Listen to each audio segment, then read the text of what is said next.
हाँ सर, हम लोग फ्रेंड बन सकते हैं। तो ऐसे ही निधि और बॉस ऑफिस चला जाता है। दिन ऐसे बीतते रहते हैं और धीरे धीरे निधि को सर की ये बिहेवियर बहुत अच्छा लगता है, क्योंकि सर केयरिंग पर्सन है और निधि और कुकी की बहुत ज़्यादा ख्याल रखते हैं। कुकी को स्कूल ले जाना और स्कूल से लेकर आना ये करते हैं, और कुकी को कभी कभी बाहर घूमने भी ले जाते हैं, और ये देखकर निधि को बहुत ज़्यादा अच्छा लगता है। एक दिन कुकी निधि के पास आए और बोला, मम्मा आज हम लोग घूमने जाएंगे, आज हम लोग पार्क पर चले, परंतु बेटा अब मेरा काम है, मैं नहीं जा सकती। मम्मा प्लीज़ चलिए ना। उस टाइम वहाँ पर बॉस भी आ जाते हैं। हाँ बेटा क्यों नहीं, हम लोग ज़रूर घूमने जाएंगे। क्या सच में अंकल? हाँ बेटा ज़रूर, क्यों नहीं। और निधि तुम कुकी को क्यों मना कर रहे हो? हम लोग घूमने जाएंगे, परंतु सर कंपनी के काम काम हम लोग बाद में देख लेंगे, परंतु कुकी की खुशियाँ जहाँ पर, हम लोगों के काम वहाँ पर नहीं चलते हैं, ठीक है? ओके सर, तो चलो जल्दी से तैयार हो जाओ, हम लोग घूमने जाएंगे। Okay sir. ओके अंकल, मैं अभी आती हूँ। मम्मा चलिए ना, मुझे तैयार कर दीजिए। हाँ बेटा चलो तैयार कर देते हैं। ऐसे ही निधि, कुकी और बॉस एक साथ पार्क पर घूमने जाते हैं। दो तीनों बहुत ज़्यादा इंजॉय करते हैं और बहुत ज़्यादा मस्तियाँ करते हैं। वो तीनों राइड पे चढ़ते हैं और आइसक्रीम भी खाते हैं, और ये सब कुछ देखकर निधि को बहुत ज़्यादा अच्छा लगता है। और निधि मन में सोचते हैं वो अपनी दिल की बात सर को बताएंगे।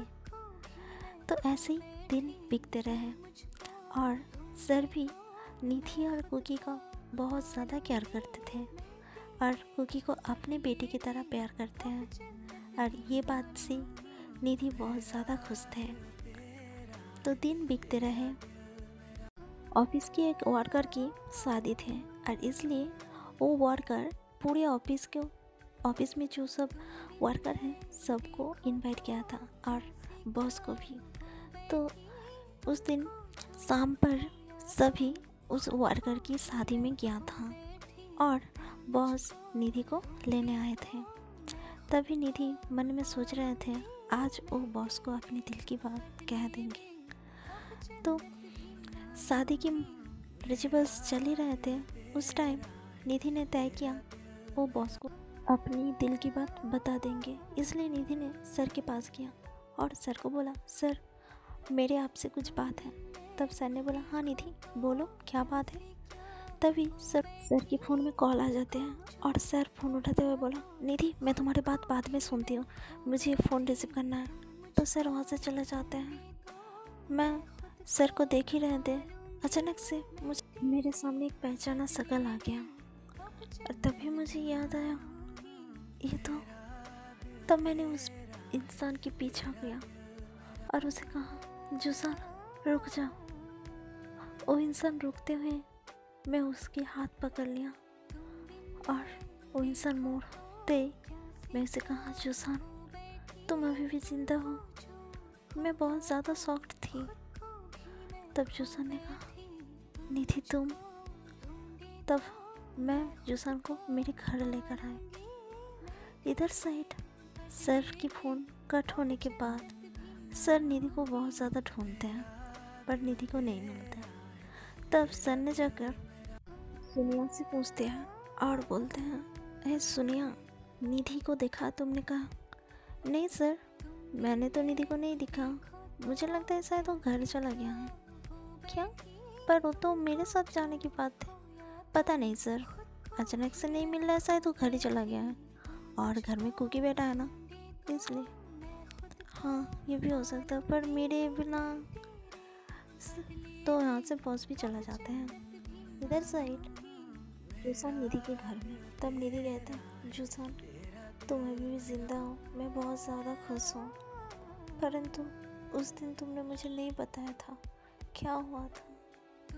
तब जुसान निधि को पूरा बात बताते हैं, परंतु जुसान को भी पता नहीं थे जी किस लिए हुआ था और वो लोग क्यों उन लोगों को मारने के लिए आए थे। तब निधि कहते हैं जूसन इतने दिन तुम कहाँ थे। तब जूसन कहते हैं उस दिन जब तुम मेरे बेटे को लेकर चले आए थे, उन गुंडे के साथ मेरा बहुत ज़्यादा मारपीट हो रहे थे और अचानक से वो लोग मुझे पहाड़ से नीचे फेल दिया था और उसके बाद मुझे पता नहीं। और जब मुझे सेंस आया तो मैं हॉस्पिटल में थी और मेरे पास एक आंटी बैठे थे और उसने कहा बेटा तुम कैसे हो। मैंने कहा मैं अच्छी हूँ परंतु मैं कहाँ पर हूँ। तब वो आंटी ने कहा इतने सालों से मैं कुआं में थी और उन आंटी ने मुझे उस हॉस्पिटल में एडमिट किया था और इतने दिन वो आंटी ने मेरे देखभाल किया था और मैं जब ठीक हो गया तब वहाँ से मेरे घर गया था। फिर घर जाने के बाद मुझे पता चला ये काम किसने किया था। तब मैंने वो इंसान हमारे प्रॉपर्टी चाहते थे और इसलिए वो इंसान ने हम लोगों के साथ ऐसा किया। पर मुझे पता नहीं उसका शक्ल कैसा है, उसका नाम क्या है। मुझे सिर्फ इतना ही पता चला वो ये बैंकॉक में रहते हैं और इसलिए मैंने बैंकॉक पर चले आई।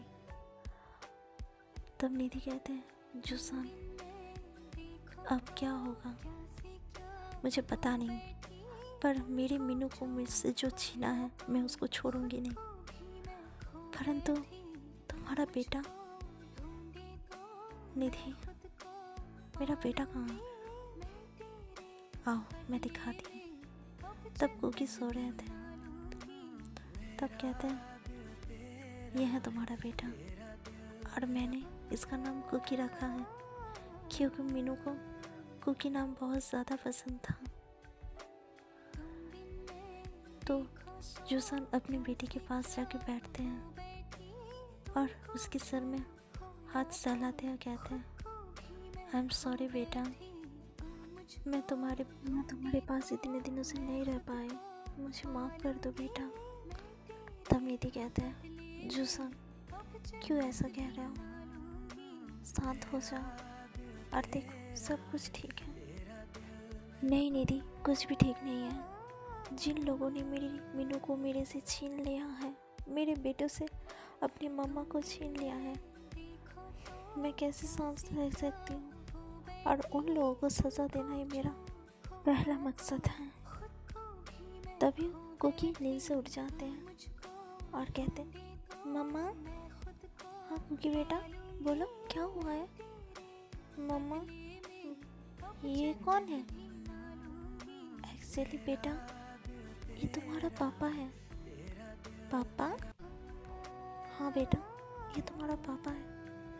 तब जूसन जाके कुकी को गले लगा लेते हैं और बोलते हैं हाँ बेटा मैं तुम्हारी पापा हूँ।